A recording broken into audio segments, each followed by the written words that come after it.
What's going on, everybody? Welcome back again to the Haunted Beard. My name is Jake. Today, I want to talk about Hellraiser, the movie that Hulu just recently dropped. This was one that, when it was originally announced, I didn't have super high hopes or expectations for it. I've only seen the first two Hellraiser movies, and so I don't have a lot of, I guess, emotion, feelings, interest in these movies as far as the Hellraiser franchise goes. Then I found out that David Bruckner was directing, and so my kind of curiosity and interest went up a little bit there. I've seen a couple of his movies, think he's a pretty good and talented director, and so, anyways, I gave it a watch and wanted to give you my thoughts, so let's do it. So, Hellraiser 2022 is a take on Clive Barker's 1987 horror classic where a young woman struggling with addiction comes into possession of an ancient puzzle box, unaware that its purpose is to summon the Cenobites. One of the things that I did right before I started the movie was I was curious to see how long it was, and I found out that it was 2 hours, and so I was kind of interested to sort of see if they had enough story to justify a 2 hour runtime.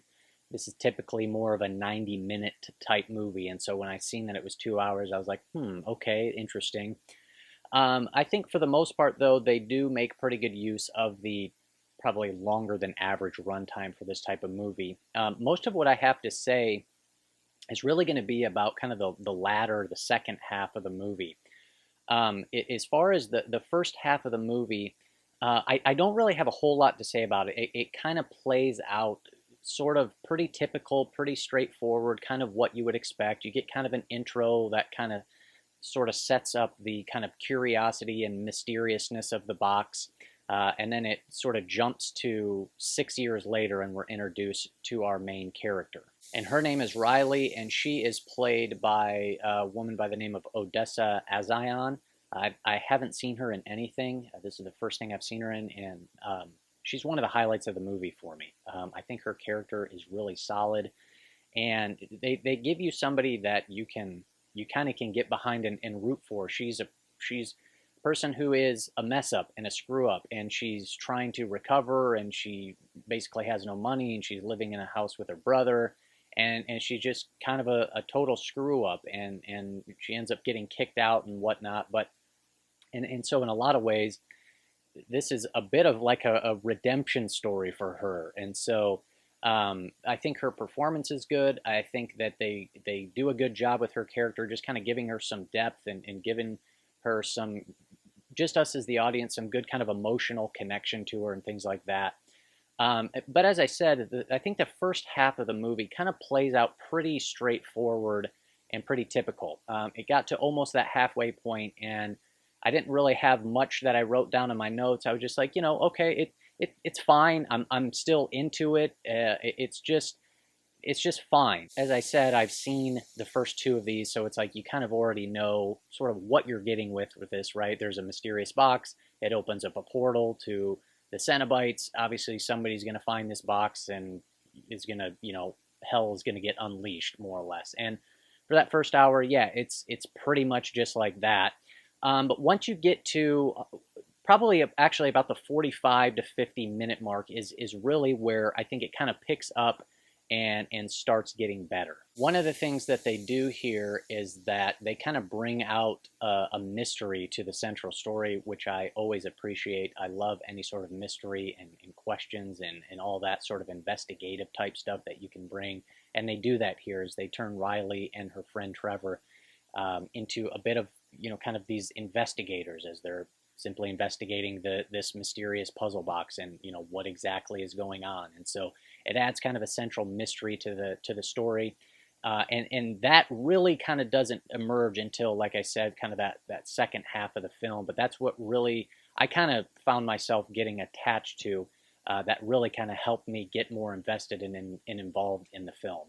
One of the things that they do as well is I like that they kind of get into a little bit more of what the box is and kind of what it does.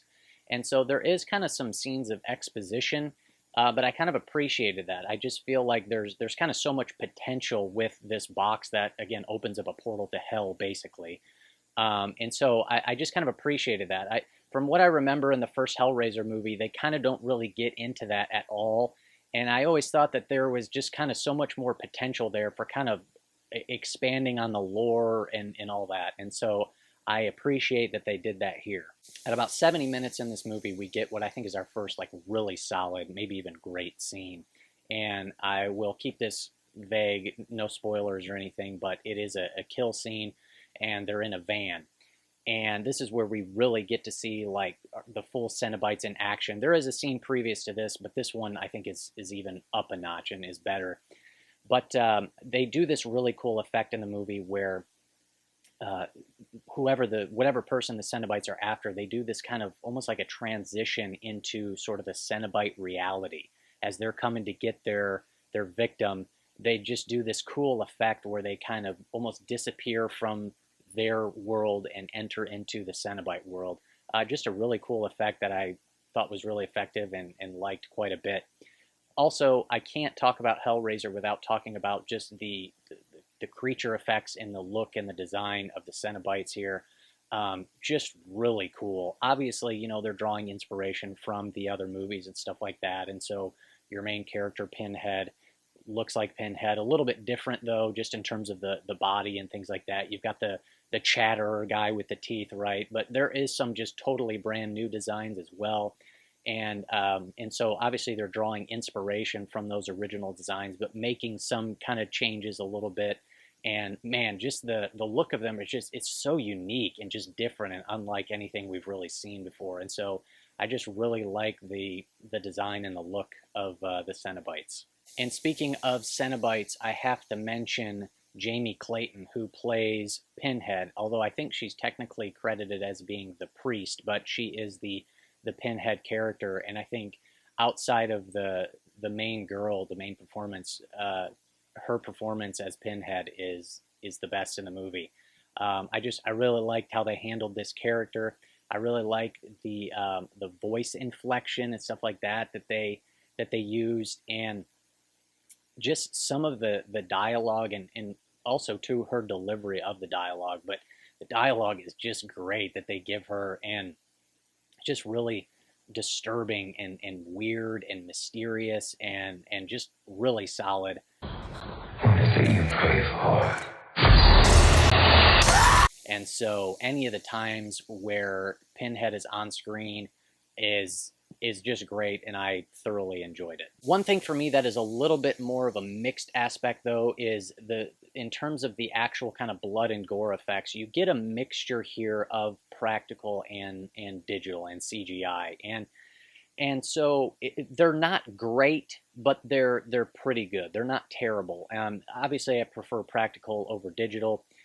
They do a pretty good job of kind of hiding some of the digital effects with just sort of the lighting, and a lot of times it kind of happens with, you know, darker lighting, and so it's easier to kind of hide over the digital effect there. But it still is a little bit mixed. There is one particular moment, though, where I don't know if it was a total practical effect or if it was a mixture in and of itself, where I'll just say there's a scene where a body heals itself that, man, I thought was really good. So I don't know if that was a mixture of both practical and digital, but whatever they did, however they pulled off that scene, I thought was really solid.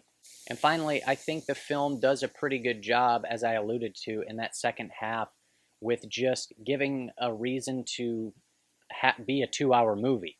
And there is some, I think, pretty solid kind of twists and turns and some unexpected moments. There's a particular scene where our lead Riley is on a bridge and she's talking with Pinhead, and it's kind of like you could see the film almost kind of coming to a conclusion right there, but then something happens and a decision is made that really kind of, you know, sends the narrative and gives it a whole new kind of trajectory. And so I appreciate that there. I think they did a pretty good job just giving us some kind of twists and turns and unexpected moments there to keep the story moving along. And by the time you get to the conclusion, which I think is pretty solid as well, I wrote down I legitimately didn't really know how it was all gonna pan out, and so it kind of kept me guessing, and I was along for the ride. So overall, had a pretty good time with this thing. There are a couple, I think, pretty legitimately solid aspects to this. Namely, our lead character of Riley. I think her performance is really solid, and I liked her character. And I really like what they did with Pinhead.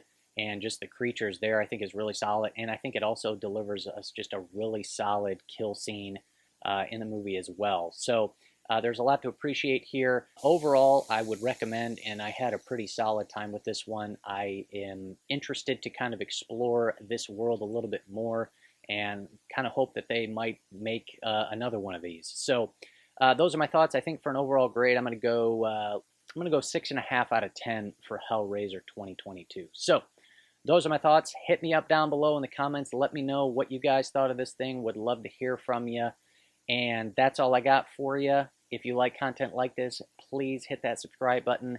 This is what I do on The Haunted Beard. It is all horror and thriller movie content coming at you. So click on that subscribe button. I greatly appreciate it. And I'll see you next time on The Haunted Beard.